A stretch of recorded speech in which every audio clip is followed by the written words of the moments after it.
Ang mga lady street sweepers daw minamano-mano na yung bara sa kanal. Ayan, no? RH52, Edniel Parosa. Kami na dyan!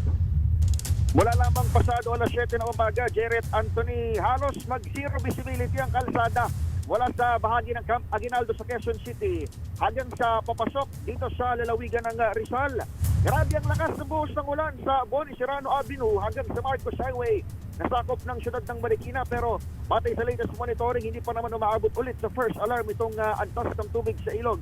Mabuti na lamang din at walang pasok kaya medyo may kaluwagan ang daloy ng trapiko sa mga nabanggit na lansangan. Pero pagpasok dito sa Felix Avenue sa Cainta Rizal, bagya na ulit na ipon ng tubig sa mga gutter. Kaya ang ilang ladies street sweeper sa kalsada, nagkusa ng bungkalin ulit itong mga malalapit sa kanilang mga drainage.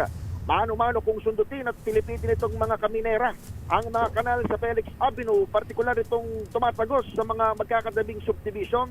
Karaniwan kasing bumabaha sa loob nitong mga nabanggit nating residential area, partikular sa kasagsagan ng Habagat, umaabot kung hindi mamtuod hanggang bewang sa ilang kabahayan tulad sa napuntahan nating Karangalan Village itong nakarang linggo, nasakop ng Cainta at Pasig City. Pero sa pagbaybay natin ngayong Miyerkules sa umaga, hindi pa naman bumabalik ang mataas na baha dito sa nabanggit na lugar.